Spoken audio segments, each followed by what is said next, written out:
என்டிஆர் கடைசி 2 வருஷம் பண்ண தப்பை தான் அவர் இப்போ பண்ணிக்கிட்டு இருக்காரு. அதை அவர் புரிஞ்சுக்கொள்ளணும். என்னை பொறுத்த வரைக்கும் அது அன்புமணிக்கு பெரிய வேதனையாக இருக்குது. சந்திரபாபு நாயுடுவாது என்டிஆருக்கு மாப்பிள்ளை. என்டிஆரால் அவருடைய கட்சி அலுவலகத்துக்குள்ளேயே வர முடியல, உள்ளே வர முடியல, வெளியிலே உட்கார வச்சுட்டாங்க, உள்ளே விட மாட்டேன்ட்டாங்க. ஏன்னா அந்த 2 வருஷம் அவர் பண்ண தப்பு ரொம்ப அர்த்தமற்ற தப்பாக இருந்தது. அதே மாதிரியான ஒரு நிலைமை ராமதாஸ் ஐயாவுக்கு வராமல் இருக்கிறதுக்கு 2 காரணம் இருக்குது. ஒன்று, ராமதாஸ் ஐயா மேலே ஒரு மரியாதை எல்லாருக்குமே இருக்குது. 2வது, அன்புமணி மாப்பிள்ளை இல்லை, பையன். விசிகா பொறுத்த வரைக்கும் தாவேகா பக்கம் தான் செல்வாங்க அப்படிங்கிறத உறுதியாக எப்போ வரைக்கும் பாமகவை நீங்கள் உள்ளே கொண்டு வர்றீங்கிற வரைக்கும் ஏன் அவங்க வெயிட் பண்ணுவாங்கன்னா அவங்களுக்கு ஒரு காரணம் வேண்டும். 4.5 வருஷம் கூடவே இருந்துட்டு எல்லாத்தையும் அனுபவிச்சுட்டு சொல்லுவாங்க இல்லையா, அசிங்கமா எல்லாத்தையும் அனுபவிச்சுட்டு கடைசியில் போயிட்டாரு அப்படின்னு சொல்லுவாங்க. இல்லை, நீ பாமக கொண்டு வந்தா அதனால தான் நான் வெளில போனேன். தேர்தலில் ஜெயிக்கணும்னா என்ன பண்ணுறது? 20,000 ரூபாயை கொடுக்கணுங்க.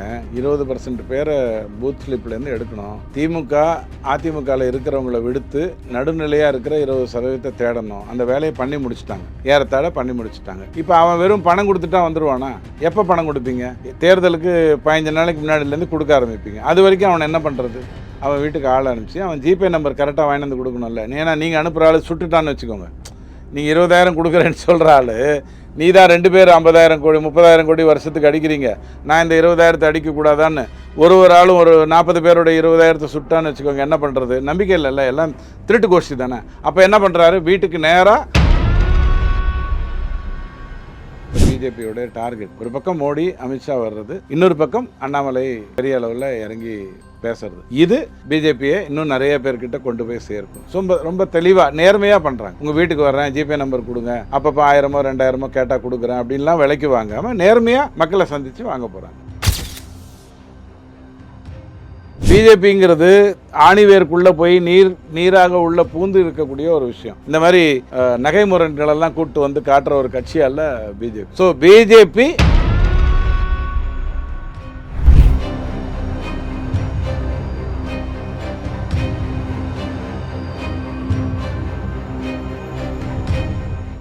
ரியல் ஒன் நண்பர்கள், உறவுகள் அனைவருக்கும் வணக்கம். முக்கியமான தகவல்கள், செய்திகள் பலவற்றை பகிர்ந்து கொள்ள நம்மோடு இணைந்திருப்பவர் துக்ளக் வாசகர் ரவி டிடிஎஸ் அவர்கள். வணக்கம் சார். வணக்கம். இப்போ பாமக திமுக பக்கம் செல்கிறதுனா எந்த பாமக திமுக பக்கம் செல்லும்? ராமதாஸ் தலைமையில் இருக்கிற பாமகவா இல்ல அன்புமணி தலைமையில் இருக்கக்கூடிய? ராமதாஸ் ஐயா மேல எனக்கு ஒரு மரியாதை உண்டு. ஆனால் என்டிஆர் கடைசி 2 வருஷம் பண்ண தப்பை தான் அவர் இப்போ பண்ணிக்கிட்டு இருக்காரு. அதை அவர் புரிஞ்சுக்கொள்ளணும். என்னை பொறுத்த வரைக்கும் அது அன்புமணிக்கு பெரிய வேதனையாக இருக்குது. சந்திரபாபு நாயுடுவாது என்டிஆருக்கு மாப்பிள்ளை. என்டிஆரால் அவருடைய கட்சி அலுவலகத்துக்குள்ளேயே வர முடியல, உள்ளே வர முடியல, வெளியிலே உட்கார வச்சுட்டாங்க, உள்ளே விட மாட்டேன்ட்டாங்க. ஏன்னா அந்த 2 வருஷம் அவர் பண்ண தப்பு ரொம்ப அர்த்தமற்ற தப்பாக இருந்தது. அதே மாதிரியான ஒரு நிலைமை ராமதாஸ் ஐயாவுக்கு வராமல் இருக்கிறதுக்கு 2 காரணம் இருக்குது. ஒன்று, ராமதாஸ் ஐயா மேலே ஒரு மரியாதை எல்லாருக்குமே இருக்குது. 2வது, அன்புமணி மாப்பிள்ளை இல்லை, பையன். இந்த 2 தான் அதில் வித்தியாசம். அந்த சூழ்நிலையை ராமதாஸ் ஏற்படுத்திக்கூடாது.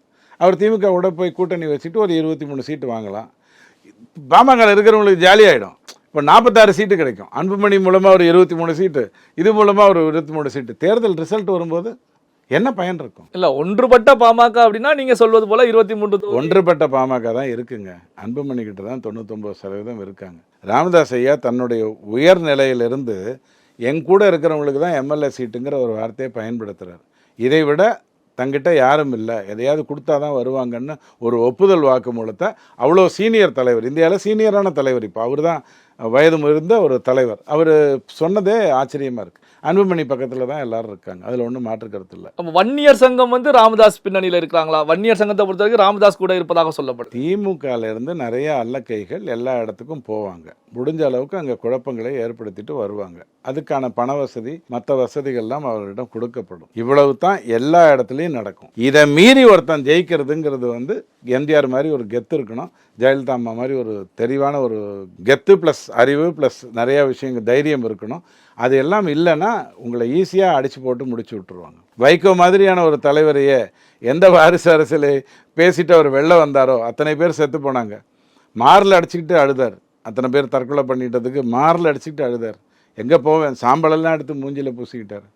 ஆனால் இப்போ கடைசியில் என்னாச்சு? இதுதான் திமுக. இப்போ ராமதாஸ் பாமக திமுக பக்கம் வருகிறது அப்படின்னா விடுதலை சிறுத்தைகளுடைய நிலைப்பாடு எப்படி இருக்கும்? உடனே வெளில வந்துடுவாங்க. அவர் தான் ஏற்கனவே சொல்லிட்டார். திருமாவளவன் தான் உங்களுக்கு முதலே சொல்லிட்டார்ல, பாமகவோ பாஜகவோ கூட்டணியில் இருந்தால் நாங்கள் இருக்க மாட்டோம்ட்டார். பாமக வந்தால் இருக்க மாட்டேன்னு திமுகவுக்கு சொன்னார். பிஜேபி இருந்தால் இருக்க மாட்டேன்னு அதிமுகவுக்கும் விஜய்க்கும் சொல்லிட்டாரு. இப்போ விஜய் ஒத்துக்கிட்டாரு, பாஜக எங்கிட்ட இல்லைன்ட்டார். அப்போ ஆட்டோமேட்டிக்காக டோர் ஓப்பன் ஆயிடுச்சு. இப்போ சைக்கிள் எடுக்க வேண்டியதுதான், மெதுவாக கிளம்பி போக வேண்டியதுதான். விசிகா பொறுத்த வரைக்கும் தாவேகா பக்கம் தான் செல்வாங்க அப்படிங்கிறத உறுதியாக எப்போ வரைக்கும் பாமகவை நீங்கள் உள்ளே கொண்டு வர்றீங்கிற வரைக்கும். ஏன் அவங்க வெயிட் பண்ணுவாங்கன்னா அவங்களுக்கு ஒரு காரணம் வேண்டும். 4.5 வருஷம் கூடவே இருந்துட்டு எல்லாத்தையும் அனுபவிச்சுட்டு சொல்லுவாங்க இல்லையா, அசிங்கமாக நான் எல்லாத்தையும் அனுபவிச்சுட்டு கடைசியில் போயிட்டாரு அப்படின்னு சொல்லுவாங்க. இல்லை, நீ பாமக கொண்டு வந்தால் அதனால தான் நான் வெளில போனேன். நியாயமான கருத்து தானே, அது வரைக்கும் வெயிட் பண்ணி தானே ஆகணும். இப்போ ஓரணியில் தமிழ்நாடு திமுக பொறுத்த வரைக்கும் வீடு வீடாக சென்று வாக்காளர்களை தொண்டர்களை அதிகப்படுத்தக்கூடிய வேலையில் ஈடுபட்டு இருக்காங்க. இதில் வந்து முதல்வர் ஸ்டாலின் அவர்கள் மொபைலில் வீடியோ கான்ஃபரன்ஸ் மூலமாக அங்கே இருக்கக்கூடிய நிர்வாகிகள் மக்கள் இடத்துல பேசிட்டு இருக்காங்க. இதை எப்படி பார்க்குறீங்க? ஆமாம், இப்போ தேர்தலில் ஜெயிக்கணும்னா என்ன பண்ணுறது? 20,000 ரூபாயை கொடுக்கணுங்க. 20% பேரை பூத் ஸ்லிப்லேருந்து எடுக்கணும். திமுக அதிமுகவில் இருக்கிறவங்கள விடுத்து நடுநிலையாக இருக்கிற 20% தேடணும். அந்த வேலையை பண்ணி முடிச்சுட்டாங்க, ஏறத்தாழ பண்ணி முடிச்சுட்டாங்க. இப்போ அவன் வெறும் பணம் கொடுத்துட்டா வந்துடுவானா? எப்போ பணம் கொடுப்பீங்க? தேர்தலுக்கு 15 நாளைக்கு முன்னாடிலேருந்து கொடுக்க ஆரம்பிப்பீங்க. அது வரைக்கும் அவன் என்ன பண்ணுறது?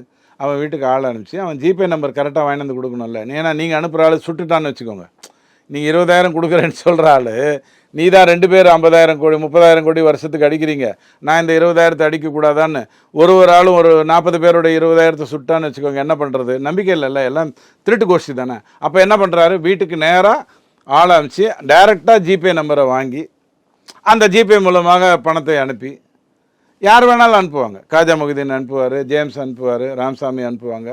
யாரோ அனுப்பின மாதிரி காட்டி அவங்கள விலைக்கு வாங்கணும். அந்த வேலையை பண்ணுறாங்க ஓரணியில் தமிழ்நாடு. இப்போ பாஜகவை பொறுத்த வரைக்கும் 7 கட்டங்களாக 7 மாவட்டங்களில் மாநாடு அனௌன்ஸ் பண்ணியிருக்காங்க. ஆகஸ்ட் 27ஆம் தேதி திருநெல்வேலியில் இந்த மாநாடு துவக்கப்படுது. இந்த மாநாடு எப்படி இருக்கும்? ஒரு மாற்றத்தை திருப்பு முனையை பாஜகவுக்கு. நீங்கள் ஒரு கேள்வி கேட்டீங்கல்ல கொஞ்ச நேரத்துக்கு முன்னாடி, ஏன் அண்ணாமலை வரல அப்படின்னு கேட்டீங்க இல்லையா? இந்த 8 மாநாடை பொறுத்த வரைக்கும் மோடி ஐயா வருவார். ஒரு 18 மாநாடு நடக்கும் அதுக்கப்புறம், அல்லது 14 மாநாடு நடக்கும். அதில் அண்ணாமலை மட்டும் ஹீரோவாக இருப்பார். இதுதான் எனக்கு தெரிஞ்சு இப்போ பிஜேபியோடைய டார்கெட். ஒரு பக்கம் மோடி அமித்ஷா வர்றது, இன்னொரு பக்கம் அண்ணாமலை பெரிய அளவில் இறங்கி பேசுறது.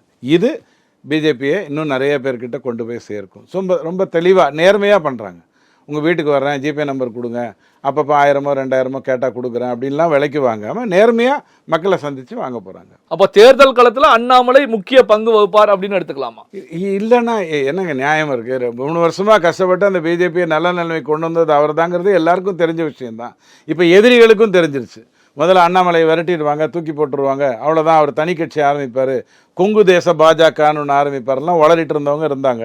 இப்போ அவர் எவ்வளோ பெரிய சக்தின்னு அவங்க எதிரிகளுக்கே புரிய ஆரம்பிச்சிருக்கு.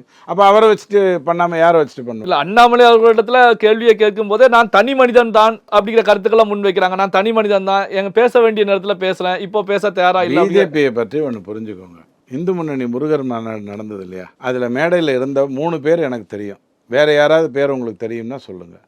ஒன்று பவன் கல்யாண், இன்னொன்று அண்ணாமலை, இன்னொன்று வந்து நயனார் நாகேந்திரன். ஓரளவுக்கு உங்களுக்கும் எனக்கும் காடேஸ்வர ஐயா பற்றி தெரியும். மற்றபடி அந்த மேடையை அலங்கரித்ததெல்லாம் யார்? இந்த கட்சிக்காகவே கடுமையாக உழைச்சி கொண்டிருக்கிறவங்க. அங்கே ஏதாவது ஸ்டார்ஸை கொண்டு வந்தாங்களா? இப்பொழுது நயன்தாரா அவர்கள் மேடைக்கு ஏதாவது சொன்னானா? அதுதான் பிஜேபியோட ஸ்ட்ரென்த்து. அவன் பெரிய அளவில் ஒர்க் பண்ணிவிட்டு அந்த இடத்துல வந்து பேசினவங்க யாருமே உங்களுக்கு தெரியாது. எங்களை மாதிரி ஆல்ரெடி உள்ளுக்குள்ளே களத்தில் இருக்கிறவங்களுக்கு தான் தெரியும். நல்லா புரிஞ்சுக்கோங்க. ஸோ பிஜேபிங்கிறது ஆணிவேருக்குள்ளே போய் நீராக உள்ள பூந்து இருக்கக்கூடிய ஒரு விஷயம். இந்த மாதிரி நகை முரண்களெல்லாம் கூப்பிட்டு வந்து காட்டுற ஒரு கட்சி அல்ல பிஜேபி. ஸோ பிஜேபி அழகாக மோடியை கொண்டு வரும், அண்ணாமலையை கொண்டு வரும். பெரிய பெரிய தலைவர்கள்லாம் இருக்காங்க. சிபி ராதாகிருஷ்ணன் இருக்கார், பொன்னார் இருக்கார், மற்றவங்க இருக்காங்க, தமிழிசை மேடம் இருக்காங்க, எத்தனையோ பேர் இருக்காங்க. வானதி மேடம் இன்னைக்கு அகில இந்திய தலைவராகிறதுக்கான வாய்ப்புகள் இருக்குங்கிறத வேறு எந்த கட்சியில் நீங்கள் பேச முடியும்?